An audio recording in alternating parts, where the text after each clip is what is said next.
Oi pessoal, sejam bem-vindos a mais um vídeo do curso de Programação de Dispositivos Móveis com Flutter. E nesse vídeo a gente vai começar um novo assunto, que é como utilizar Web Services nos nossos aplicativos Flutter. Então, para falar de Web Service, eu vou estar dividindo esse assunto em 3 partes. E nessa primeira parte eu vou estar mostrando aí o que é um Web Service e como a gente vai utilizar nas nossas aplicações Flutter. A gente vai começar a desenvolver aqui um projetinho simples para ver todo tipo de API que vai ser necessário durante o desenvolvimento.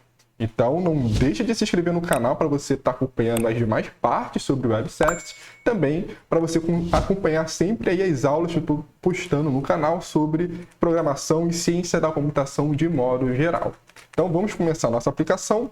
Vamos ver, então, o que seria um Web Service, né? Então, pelo nome, né, a gente vê que Web Services são serviços que são desenvolvidos por terceiros e são acessados através aí da internet, da web. Então, para a gente entender como que é o acesso, o uso de um Web Service, a gente precisa estar entendendo um pouco como funciona o uso da internet. Então, quando a gente quer acessar algum site, né, a gente vai estar entrando ali uma aplicação que é um browser. O browser ele vai permitir que a gente indique ali o endereço do site que a gente quer acessar. E no momento que a gente fizer essa requisição do site, a gente vai estar enviando através da rede, né, da rede de internet, essa requisição para algum tipo de servidor, que é uma máquina que vai estar em uma outra região fora da nossa cidade, normalmente. Então aqui, por exemplo, se a gente for estar querendo acessar o site do Google, então a gente vai estar abrindo o nosso browser, Google Chrome, por exemplo, a gente vai estar colocando qual que é o endereço lá do site que a gente quer acessar,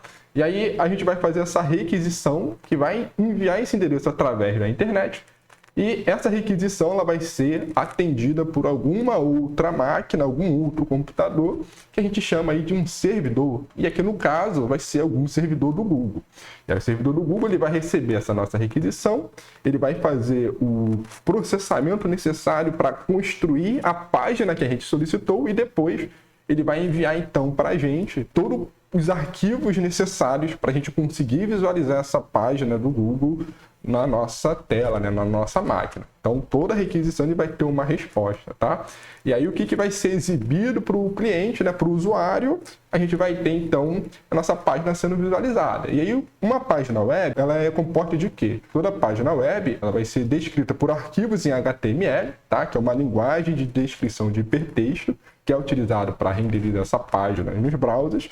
E vai ter outros arquivos, como, por exemplo, arquivos de CSS, que é um tipo de linguagem de descrição de estilos para páginas em HTML. Também vai ter arquivos em JavaScript, né? JavaScript é a linguagem de programação usada dentro desses browsers. Todo browser ele vai ter um motor de JavaScript, ou seja, um interpretador de JavaScript. Então, basicamente, toda página web ele vai ter esses 3 arquivos importantes. Vai ter um arquivo HTML, que é para exibir a página, o CSS, que é para estilizar a página, e o JavaScript, que ele vai ter um pouco ali da lógica do que vai interagir com o lado do usuário. Tá? Então a gente vai poder, por exemplo, colocar lá um campo, né, que ele só permite você digitar número. Se você digitar texto, você vai poder já criar uma lógica para identificar se o usuário digitou certo ou não, né, para fazer a validação de formulários. Normalmente isso é feito em JavaScript. Então, a internet ela vai ter essa estrutura, né? Sempre vamos ter o lado do usuário e o lado do servidor. Então, a gente diz, né, que a arquitetura da internet é a arquitetura cliente-servidor. O cliente é sempre o usuário que quer acessar alguma página, ele vai enviar uma requisição para algum servidor, e esse servidor ele vai criar essa página e vai retornar uma resposta que basicamente vai ser a página ali que vai ser exibida no usuário. E aí todo o funcionamento da internet ele vai funcionar através de um protocolo de redes, tá? E o protocolo de redes que a gente utiliza é o protocolo HTTP. Então você repare, né, que toda URL que você usa aí para estar acessando, né, todo o endereço que você usa, ele tem aquele HTTP //, né? Ou HTTPS //, né? O S do HTTP é para acessar de forma segura, tá? Quando o site não precisa acessar de forma segura, ele usa o HTTP. Então, o HTTP é um protocolo de redes que vocês vão estudar quando tiverem lá a disciplina de redes. Vocês vão ver que na parte de redes de computadores, para vocês terem acesso à internet, você vai ter uma estrutura em camadas. Normalmente aí a gente utiliza 5 camadas, né? As 5 camadas do TCP/IP, tá? E aí cada camada ele vai ter um conjunto de protocolos para atender a demanda da camada, né? O objetivo da camada. E o HTTP, ele é um protocolo que ele se encontra na camada mais superior, né? Que a gente diz aí que é a camada de aplicação. É a primeira camada que o cliente ele vai ter acesso. Então a gente tem acesso no protocolo HTTP, depois vamos para a camada de transportes, que o HTTP utiliza o protocolo TCP, né? No TCP ele vai enviar a solicitação para a terceira camada e assim por diante. Então vocês no curso de redes de computadores vão estar aprendendo aí com detalhes como são os protocolos de cada camada.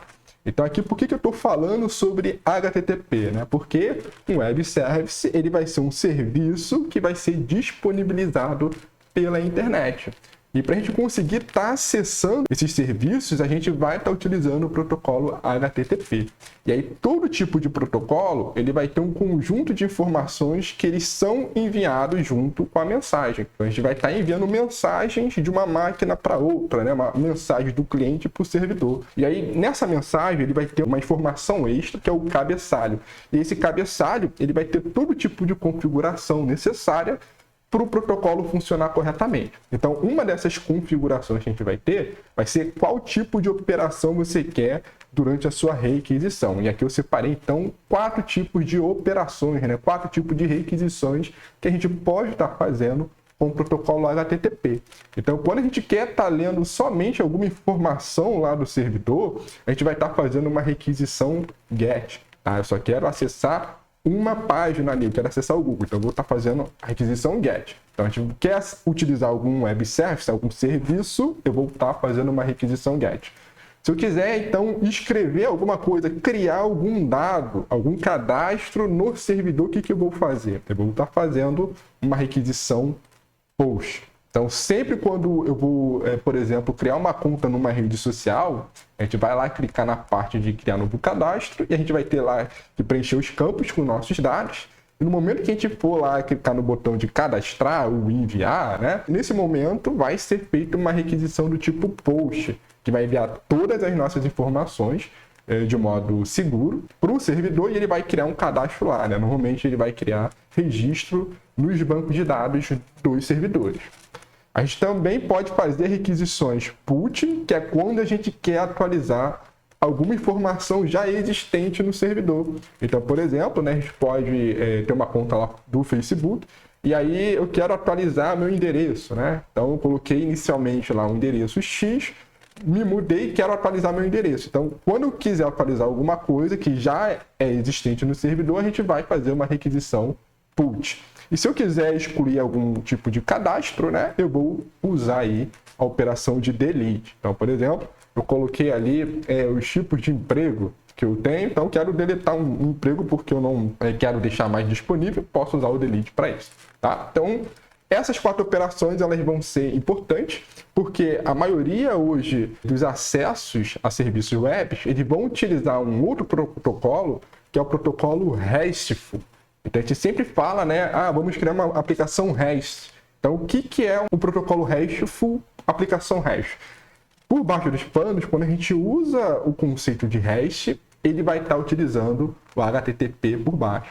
E aí ele vai ter disponível, né, explicitamente, né, a gente fazer uma requisição via GET, uma requisição via POST, PUT e DELETE. Tá? Então por isso que eu estou explicando HTTP, porque o REST, protocolo RESTful, ele é baseado no HTTP e a gente vai estar utilizando aqui como exemplo. Aqui tem alguns exemplos de tipos de status que a gente tem das páginas usando aí HTTP. Então, toda vez que a gente recebe uma resposta para atender uma requisição que o usuário faz, essa resposta ele vai ter um tipo de status. Então, por exemplo, a gente vai ter o status 200, que é quando a gente conseguiu acessar a página. Acho que o status mais comum que todo mundo já teve aí foi acessar esse status, né? Esse erro 404, que é quando a gente tentou acessar uma página que não existe, tá? Então, ele vai ter um monte de números que são definidos no protocolo HTTP e cada número ele vai significar alguma coisa. Então, o status 404 significa que a página não foi encontrada, tá? Ou o usuário errou ali o endereço, ou a página existiu e deixou de existir, né? Quando a gente consegue acessar uma página, ele vai dar lá o status 200. Tá? E aí vai ter vários status que são definidos no protocolo. E é importante saber esses status, porque como a gente vai estar utilizando o serviço de terceiro, pode ser que em algum momento esse serviço não esteja mais disponível, né? Então a gente precisa saber o que foi retornado na nossa requisição REST ali, na nossa requisição HTTP, tá? E como a gente então utiliza uma API web, né? Como utiliza um serviço na web? Basicamente, então, a gente vai precisar acessar via o endereço do protocolo HTTP. E aí, quando a gente acessa esse endereço, que a gente chama de domínio, que seria esse site.com, a gente consegue, utilizando uma estrutura de caminhos de arquivos, definir que tipo de serviço a gente gostaria. Então aqui a gente vai ter um exemplo, que a gente vai ter um serviço que a gente vai querer acessar informações climáticas passando uma cidade. Então aqui seria o domínio da companhia que oferece esse serviço, por exemplo. Aqui a gente teria um tipo de aplicação que é o clima. Então o que eu vou querer com isso aqui? Eu vou estar querendo determinar o clima, e aí eu tenho alguns parâmetros de entrada para utilizar esse serviço. Quando a gente coloca esse ponto de interrogação, né, significa que a gente vai estar querendo incluir argumentos de entrada para esse tipo de acesso à página. E aí, depois da interrogação, a gente consegue incluir esses argumentos. Então, aqui, o que eu estou querendo colocar como argumento? Eu estou passando ali no argumento de entrada cidade, o valor São Paulo. Tá? E eu poderia colocar mais de um argumento. Então, se eu tivesse outro tipo de opção, se eu colocasse aqui, sei lá, o estado, né, ou a rua, né, eu teria então que usar um e-comercial e aí o segundo argumento, né, poderia passar lá o bairro igual aí algum bairro de São Paulo e assim por diante. É dessa forma que a gente consegue passar argumentos de entrada via URL. E aí, no momento que a gente faz então essa requisição aí dessa API para a gente, ele vai ser processado em algum servidor que vai atender isso, e aí ele vai ter esse retorno de alguma forma, né? A forma mais usual hoje em dia de retorno de uma resposta de alguma API é através de arquivos no formato JSON. O que seria o JSON? O JSON é um acrônimo para JavaScript Object Notation, e basicamente a notação ele é bem parecido como se fosse um dicionário do Python, por exemplo. Basicamente você vai ser um arquivo onde ele sempre começa com abre e fecha chaves, tá? E aí dentro de abre e fecha chaves ele vai poder constituir vários tipos de chaves, o valor. Então você pode ter vários atributos ali que você vai definindo, né, desse estilo de mapeamento, né, de como se fosse um dicionário. Então aqui, o que ele vai estar retornando nessa requisição de clima? Ele vai retornar, então, o atributo temperatura, dizendo aqui qual que é o valor de temperatura, tá? Então a gente tem esses dois pontos aqui para dizer qual que é o valor. Então o valor aqui da temperatura vai ser 20. E a gente vai ter um outro atributo dizendo qual que é a unidade dessa temperatura. Então aí a gente cria outro atributo através desse vírgula aqui. E aí o próximo retorno vai ser a unidade, qual que é o valor do atributo unidade, vai ser em Celsius, tá? Então aqui a gente está retornando que a temperatura atual aqui, por exemplo, é 20 graus Celsius. Então, o formato JSON é o mais usado hoje em dia, tá? Para qualquer tipo de comunicação aí, principalmente para dispositivos móveis. E antigamente, né, o que se usava? A gente usava arquivos XML, tá? O XML ele é bem similar aos arquivos HTML. Né? Arquivo HTML eles usam um recurso de tags, né, onde cada comando que você tem disponível, eles são descritos entre esses sinais de maior menor, né? Na verdade, menor maior. Então, a gente tem aqui algumas tags e a gente utiliza essas tags sempre abrindo ela e fechando ela, né? Quando a gente fecha uma tag, a gente coloca esse barra aqui na frente do comando da tag, né? E o XML, ele usa o conceito de HTML, só que você cria suas próprias tags, tá? Então, aqui como resultado, eu vou ter o que foi retornado ali naquela API. Tem aqui, então, a tag de resultado e cada tipo de atributo que a gente tinha antes vai ser uma tag. Então, aqui tem a tag temperatura, retornando aqui o valor 20, e a tag unidade, falando ali que a unidade está em Celsius, tá? Então, o XML era muito utilizado alguns anos atrás, tá? Já tem aí mais ou menos acho que vai fazer uns 10 anos. Então, hoje em dia, a convenção é utilizar arquivos JSON, mas alguns sistemas legados ainda utilizam também o XML. Então aqui a gente vai ver alguns exemplos de APIs que a gente tem disponíveis. Então vamos ver aqui primeiro essa API aqui sobre blockchain. Então clicando ali no link a gente tem essa API sobre blockchain, né? Que ele vai informar qual que é o preço do Bitcoin, né? Atualmente em tempo real, e vai estar mostrando qual que é o preço de diferentes moedas. Tá? Então a gente pode ver aqui como que é o exemplo de retorno. Ele vai ser um arquivo do tipo JSON, né? O status para conseguir ter acesso corretamente a esse status do dentro é que ele tem o formato, né, do arquivo JSON que é retornado.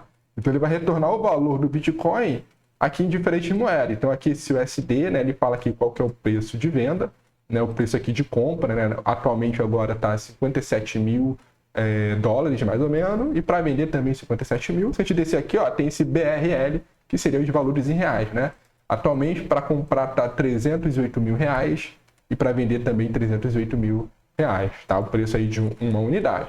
E aí como é que a gente então acessa essa URL, né? Acessa esse serviço, a gente tem que usar esse endereço aqui, tá? Se a gente clicar no endereço, ó, ele vai estar retornando para a gente já um arquivo JSON naquele formato.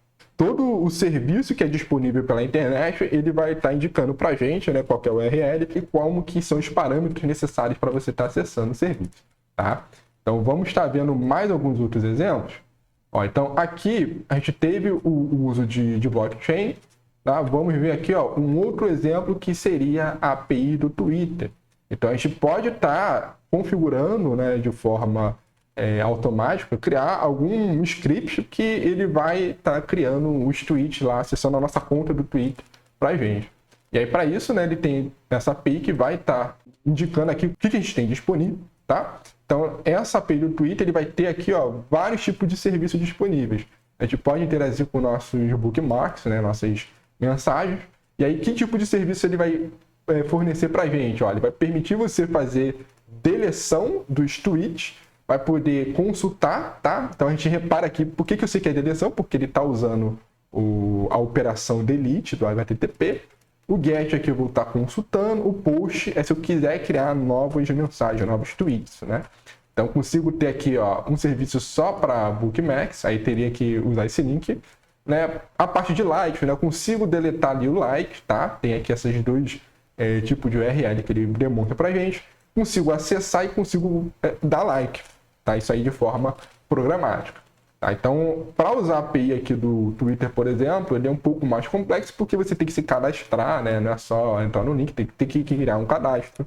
Você vai ter que gerar uma chave do seu app, né? Seu app key, e usar o seu app key durante aí, o acesso com a sua conta. Né? Isso aí para proteger e qualquer pessoa não conseguir acessar os seus dados. Né? Vamos ver um outro exemplo que é muito utilizado aí na maioria dos cadastros que a gente encontra aí em serviços da internet, que é o serviço do Via CEP, que é dado a gente passando um CEP, né? Uma vez a gente passa o CEP, a gente retorna ali qualquer rua, qualquer cidade. Então o Via CEP é um dos serviços mais usados e é bem simples o seu uso. Então vamos entrar aqui no site, a gente vê então aqui que ele mostra que a gente tem disponível um acesso via GET, tá? E aí ele vai estar retornando o formato JSON. Então basta a gente digitar aqui, ó, basta a gente colocar essa URL e aí o parâmetro de entrada ele está indicando que ele vem na própria URL. Então esse 0100 mil é o CEP que a gente quer pesquisar. Então se eu clicar nesse link, o que vai acontecer? Ó, ele já vai retornar um formato JSON, tá? E ele está indicando aqui, ó, o CEP informado e ele vai estar informando, ó, o logradouro, complemento, bairro e assim por diante. Então, se eu ficar mudando esse argumento de entrada na URL, deixa eu ver se eu encontro algum aqui, ó. Aqui ele pegou um CEP inválido. Ó, então, eu coloquei aqui um outro CEP, ó, e ele retornou aqui, por exemplo, o CEP do Rio Grande do Sul. Então, a gente vai estar agora construindo uma aplicação que a gente vai fazer um simples projetinho em Flutter, onde a gente vai ter um text field, onde a gente vai informar o CEP e a gente vai acessar o serviço via CEP e exibir na tela aí qual que é a rua, o bairro e a cidade do CEP. Então vamos começar a ver aí como é que seria o uso de web services com nossos aplicativos Flutter. Então abrir aqui o terminal, vou estar criando um novo projeto Flutter, vou usar aqui o Flutter Create, chamar o nosso app de via CEP App, tá? E aí vamos esperar ele construir aqui a nossa aplicação. Vamos entrar na pasta que foi criada, via CEP App. Eu já vou começar removendo a pasta de teste que contém todas as informações dos testes unitários que a gente não vai estar utilizando. Então aqui a gente já tem os arquivos do nosso app e vou estar abrindo o VS Code. Então aqui eu vou estar constituindo rapidinho, galera. Eu vou estar fazendo simplesmente, né, uma única tela onde eu vou estar colocando um text field que eu vou estar permitindo que o usuário informe para a gente o CEP que ele quer acessar. E embaixo eu vou estar exibindo as informações do qual que é a rua, o bairro e qual que é o estado correspondente ao CEP. Então, para fazer isso, eu vou estar usando o column, né, para deixar um widget debaixo do outro. Então, já vou vir aqui na parte de lib, vou fazer aquele procedimento que a gente tem sempre feito, tá? Vou estar deixando aqui no arquivo main somente com a função main chamando o nosso material app. Então, já uso aqui o run app. E no run app ele já importou para a gente o material Dart, né? E eu vou estar simplesmente instanciando nosso primeiro widget, que é o material app. E eu vou colocar aqui um título, chamar aqui de via CEP app. Vou estar desabilitando aquela mensagem de debug, tá? Através do debug show checked mode banner false. E vou definir aqui qual que é o nosso primeiro widget, que vai ser a classe que vou estar criando, que vai ser a classe home. Então aqui eu já fiz o esquema que a gente sempre tem feito nas últimas aulas, e eu vou aqui na pasta lib criar um novo arquivo, que vai ser o meu home Dart. Então meu home Dart eu já vou criar ele como se fosse um stateful widget, já atualizando aqui tudo que é customizável para a nossa classe home. Então aqui deixa eu excluir esse import, que a gente não precisa, e colocar o import necessário, que é o material Dart. Então com isso a gente já tem disponível a nossa classe home, que é um stateful widget, que aqui no método build a gente vai começar então desenhando aí a nossa tela, né? E antes que eu esqueça, eu já vou fazer o import necessário para a gente fazer a nossa instância da classe home aqui dentro da função main. Então eu já vou vir aqui nessa lâmpada amarela fazer o import do arquivo home Dart, tá? Então salvei o arquivo, já fecho ele. E aí antes de a gente começar então a desenvolver, a gente vai precisar utilizar uma API de terceiros. Então, para a gente conseguir utilizar qualquer tipo de API, a gente vai precisar utilizar a API HTTP, que ela não vem instalada por padrão no Dart, né, no projeto Flutter. Então, a gente vai precisar baixar essa API de terceiros aí em algum repositório para estar utilizando ela. Então, a gente vai estar agora acessando, né, descrevendo essa dependência dentro do arquivo PubSpec.yaml. A gente vai estar encontrando lá a seção de dependencies, e dentro da seção de dependencies a gente vai informar qual que é o nome da API e qual que é a versão que a gente quer, tá? Aqui esse circunflexo ele era para ficar na frente do 0. Aqui a fonte que eu estou usando aqui dos slides acabou ficando do lado direito. E aí para a gente conseguir utilizar essa API, né, a gente vai ter que precisar fazer um import ali necessário, que eu vou mostrar para vocês. Então, quando a gente declara no PubSpec.yaml essas dependências, lá no VS Code, o plugin que eu tenho instalado, ele já vai fazer automaticamente a execução do comando flutter packages get, que aí ele vai baixar do repositório Flutter e do repositório Dart, tá? A API HTTP. Então vamos fazer isso primeiro. Então deixa eu abrir o meu PubSpec.yaml, vou aqui baixando e a gente vê que já tem essa parte de dependency sendo utilizada aqui com a API do Flutter. Então aqui embaixo eu vou colocar o que a gente precisa, o HTTP, vou colocar então aqui o circunflexo, né? Pegar a versão 0.13.4, tá? Então, com isso, a gente vai estar pegando essa versão necessária. Então, eu já salvando ela, já foi executado aqui a mensagem ao lado, né? O flutter package get, para a gente estar baixando essa API, e aí agora eu já consigo estar utilizando o API do HTTP. Então, eu vou estar utilizando aqui no arquivo home Dart. Como é que eu vou estar fazendo? Eu vou dar aqui um import, tá? Vou colocar aqui HTTP, ele já vai aparecer para mim as opções que a gente tem disponíveis. A gente vai estar utilizando o package que está no API HTTP, vai ser esse HTTP Dart. E aí eu vou estar criando um alias para estar acessando todas as funções, né, os métodos disponíveis nessa API. Então, através dessa palavra reservada as, vou colocar um alias chamando aqui HTTP. Então, para eu acessar qualquer método disponível no HTTP Dart, eu vou acessar através do HTTP. Tá? Então vamos começar a construir a nossa tela. Ela vai ter aqui um scaffold, então eu já vou começar definindo ele. Ele vai ter um app bar e um body. No app bar eu vou só deixar o título da aplicação, que vai ser um text. Vou deixar aqui via CEP app. E o body a gente vai começar então descrevendo um center para deixar tudo já automaticamente centralizado, né? Pelo menos ali na horizontal. E o child do center, eu vou colocar um container primeiro, para eu colocar os espaçamentos internos, não ficar todo mundo grudado, né? E também no child do container já vou colocar um column, porque a gente vai querer exibir vários widgets um embaixo do outro. Tá? Então, por enquanto vai estar assim, e aí já vou declarar aqui o children para a gente colocar tudo que a gente vai querer de necessário. Então, o primeiro elemento ali do column que a gente vai querer vai ser um text field. E no text field, o que eu vou estar configurando? Basicamente, o text field eu vou deixar um controller para ele. Então, vou criar aqui uma variável que vai ser o controller, ele vai ser o meu SEP controller. E através do SEP controller, então, eu vou ter aqui a informação que o usuário vai estar digitando. Então, aqui ele está dando erro porque eu não declarei o atributo SEP controller, vou estar declarando aqui logo no início da minha classe HomeState em cima do método build. Então, o controller, para ser usado no text field, ele tem que ser do tipo TextEditController, tá? Vamos colocar ali o nome que a gente utilizou, SEP controller. Eu já tenho que instanciar a classe logo assim que eu descrevo o nosso objeto, tá? Então, é assim que eu inicializar o nosso objeto HomeState, o SEPController também vai ser inicializado junto. Então, com isso, a gente já tem aqui o primeiro widget, e aí eu vou estar exibindo, então, essas informações abaixo, né? Vou ter aqui alguns texts para a gente estar exibindo essas informações. Então, eu vou querer aqui um text para exibir o rua, outro para exibir o bairro,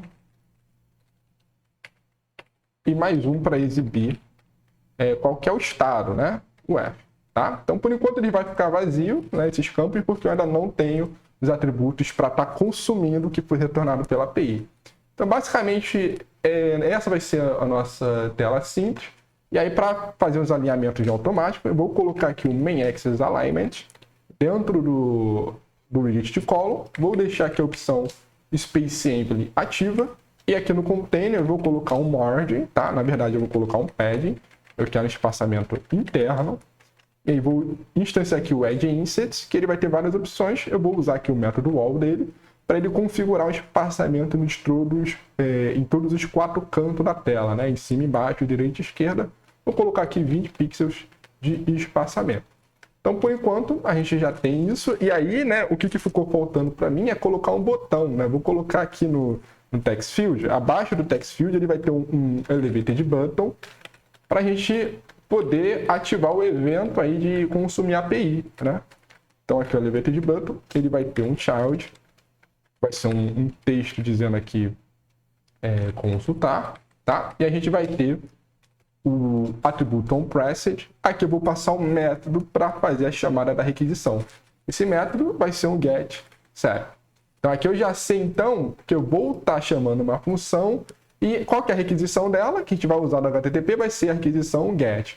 Então esse getSep, né, a gente vai estar declarando um método aqui em cima, ele vai retornar nada, né, e o getSep vai deixar ele aqui vazio para a gente trabalhar na implementação dele já. Tá? Então, com isso, a gente fecha aqui como que vai ser a tela, bem simples, né? Utilizando os widgets que a gente tem estudado nas últimas aulas. Tá? Estou deixando aqui o link de toda a playlist aí, quem quiser acompanhar na descrição, para vocês estarem vendo aí. Cada widget a gente tem uma aula separada, né? Bem explicadinho de como utilizar eles, tá? Então, antes de a gente continuar, eu vou estar primeiro rodando então, o nosso teste, para a gente ver se está tudo funcionando direitinho. Então aqui a gente vai ter o text field, né, para ele estar digitando qualquer coisa, e aqui o consultar, tá, que ele vai estar fazendo a chamada e a exibição da rua, bairro, UF vai aparecer aqui embaixo, né? Como está muito pequenininho, eu vou colocar antes um estilo nessa para aumentar a fonte para vocês verem melhor aí. Então aqui onde estiver o text, eu vou estar fazendo uma estilização e eu vou replicar esses estilos. Então aqui eu vou usar o style, usar aqui o text style. Tá? E no text style eu só vou estar utilizando aqui o font size, botar aqui um font size de 20, que eu acho que vai ser o suficiente aí para a gente estar visualizando melhor. Então deixa eu colocar aqui então no bairro e colocar também no estado. Tá? Então vamos ver se está funcionando certinho já. Ó, então já está um pouquinho maior e também vou colocar aqui no SEP, deixa eu botar aqui no text field, colocar também esse style para a gente. Que aí a gente vai conseguir ver bem melhor, né, quando a gente for estar utilizando e fazendo os testes da nossa aplicação.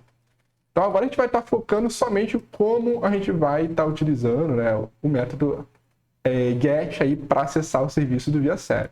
Então Então, o que a gente vai precisar, primeiramente, é pegar a URL necessária. Então, eu vou estar pegando aqui essa URL de exemplo. Então, vamos estar copiando aqui para a gente saber, até ter a entrada que a gente vai estar usando como um teste, tá? Peguei aqui esse CEP lá do Instituto de Computação da UF. Então, a gente vai ter primeiro uma string que vai ser a URL que a gente vai precisar usar. Então, essa URL, a gente vai ter esse formato, né? http viacep.com.br, e aqui a gente vai ter qual que é o argumento de entrada informado pelo usuário. Então, de onde a gente vai pegar a informação do CEP? A gente vai obter ela através do CEP controller. Então, aqui eu já posso fazer uma concatenação, tá? Eu posso simplesmente aqui, ó, usar aquele recurso usando cifrão, tá? Ou eu posso estar concatenando. Eu vou usar o recurso de concatenar, que eu vou pegar o CEP controller.text. Então, aqui eu já estou concatenando com o CEP que o usuário digitou aí para a gente. Então, com isso, o que a gente vai precisar fazer? A gente vai precisar, então, utilizar o método get, que vai estar ali acessível no ele, a gente criou HTTP. Então, a gente coloca aqui o get, né? Ele vai pedir para a gente informar a URL. Tá? Umas versões anteriores do HTTP, a gente podia passar essa URL com um formato string. Né? A partir de uma determinada versão, agora a nossa URL ela tem que ter esse tipo de classe, essa classe URI. Então, para isso, a gente vai utilizar aqui um método da classe URI para gerar um tipo URI através de uma string. Então, a gente não vai poder passar diretamente aqui a string URL, a gente vai usar, então, o método parse da classe URI, que ele vai receber como entrada, né, uma string, e ele vai converter essa string no objeto URI. Então, basicamente,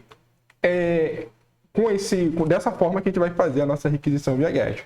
E aí a gente vai ter aqui um retorno, tá, que vai ser o HTTP response, tá? Aqui eu vou chamar de response, o nome da nossa variável, e aqui a gente vai ter, então, a nossa resposta. Então, aqui repare que ele está dando erro por quê? Porque aqui a gente vai estar entrando num novo conceito aqui da linguagem do Dart. Então, como a gente está acessando um serviço, né, um método, que ele vai ser utilizado através de um hardware que é considerado um dispositivo de entrada e saída, a gente precisa declarar aqui que a espera para esse método ela tem que ser uma espera assíncrona. Então, para a gente conseguir definir que essa espera do método é assíncrona, a gente vai usar a palavra reservada wait. Tá? Por que é necessário fazer isso? Né? Como a gente está acessando ali o cabo de rede, né, e a gente vai enviar essa requisição na internet e a gente não sabe quanto tempo vai demorar, a maioria das linguagens de programações modernas ela tem esse recurso, né, de você fazer chamadas assíncronas de modo que você consiga que o sistema operacional ele otimize aí, de certa forma, o uso da sua aplicação. Então isso aqui está me dizendo com a await que quando eu chamar o HTTP GET, o sistema operacional ele vai colocar esse processo para espera, tá? Ele não vai ficar bloqueado esperando essa requisição ser retornada, tá? O sistema operacional vai poder colocar o processo para espera e colocar um outro processo para rodar enquanto a gente está esperando o servidor retornar com as informações, tá? Então o await é para dizer que essa chamada desse método get ele é uma chamada não bloqueante. Então, uma vez que a gente chama, a gente não vai bloquear o processo e vai poder executar outras coisas ali nas nossas aplicações. Tá? Porque imagine se a gente demorasse 10 segundos para retornar. E aí na tela do usuário, o usuário clicasse ali para consultar o CEP, ele ficasse ali parado 10 segundos. Né? O usuário ia começar a ficar desesperado e clicar em um monte de coisa na tela ali. Tá? Então, tendo uma chamada não bloqueante, ele vai clicar e aí a gente pode, de certa forma, deixar ele utilizar outros aplicativos, né? Ou exibir alguma mensagem nesse intervalo de tempo dizendo aí que a requisição está sendo processada. Tá? Então, esse recurso de chamada não bloqueante, usando a await, é utilizado em todo tipo de requisição com dispositivo de entrada e saída. Ou seja, você quer acessar algum recurso que não é interno da placa-mãe do seu dispositivo. Então, acessou a rede, tem que usar a await. Acessou o disco na memória secundária do seu dispositivo de entrada e saída, a gente vai ter uma espera também não bloqueante. E aí, para a gente conseguir usar, então, no Dart, uma espera não bloqueante, a gente só pode fazer isso numa função assíncrona ou no método assíncrono. Então a gente precisa dizer aqui no cabeçalho da função que essa, né, é uma função ou um método assíncrono. Então para dizer isso a gente precisa colocar aqui a palavra reservada async. Tá? É um recurso bem similar aí também com a linguagem JavaScript. Né? A gente pode fazer chamadas não bloqueantes, tem que dizer aí que o método ele é assíncrono. Então, para usar o wait, somente em função assíncrona, e aí, a partir daqui, né, a gente vai esperar a requisição ser retornada. Uma vez que ela é retornada, a gente vai poder acessar todo o valor que foi produzido pelo servidor. Então, para a gente estar vendo como é que funciona, vamos exibir aqui duas informações na tela. A primeira que eu quero mostrar para vocês vai ser aqui qual que é o código do status, né? Então, a gente vai retornar um daqueles códigos HTTP que a gente viu, né? Se deu 200, se deu 404 e assim por diante. Então, vamos converter aqui em string, né? Esse código é um inteiro. Então, estou imprimindo aqui qual que é o status da resposta retornada. E vamos ver também qual que é o resultado retornado. A gente vai acessar através aqui do atributo de body. Tá? Então, quando a gente envia uma mensagem HTTP, né, a gente vai ter o conteúdo, que é o corpo, e vai ter o cabeçalho, que é o head. A gente tem sempre esses dois seções, tá? E a resposta sempre vem no body da resposta. Então, vamos estar colocando aqui, ó, no debug console para a gente estar vendo isso, tá? Deixa eu atualizar só para garantir que foi tudo certinho. Beleza, não deu nenhum problema. E vamos, então, colocar como exemplo aqui um CEP, né, 242.103.46. Vamos clicar aqui em consultar. Então, o getCep foi executado e a gente já tem aqui, ó, qual que é o retorno dele. Então, a primeira coisa que a gente exibiu foi o status da nossa requisição. Então, o status aqui foi 200, então o serviço está disponível. E aqui o retorno. Então, repare aqui, ó, que ele retornou o campo CEP, logradouro, né, complemento, bairro e assim por diante. Então, a gente já tem acesso a esse serviço na nossa aplicação Flutter, agora a gente precisa utilizá-lo apropriadamente. Então, como esse aqui é um arquivo JSON, o que a gente vai estar fazendo? Eu vou estar utilizando agora uma função do Dart, tá? Para estar convertendo esse arquivo JSON no formato de dicionário, formato map. E aí, com o formato map, a gente vai conseguir acessar cada um desses campos, acessando cada chave aí desse dicionário, né? Desse mapeamento.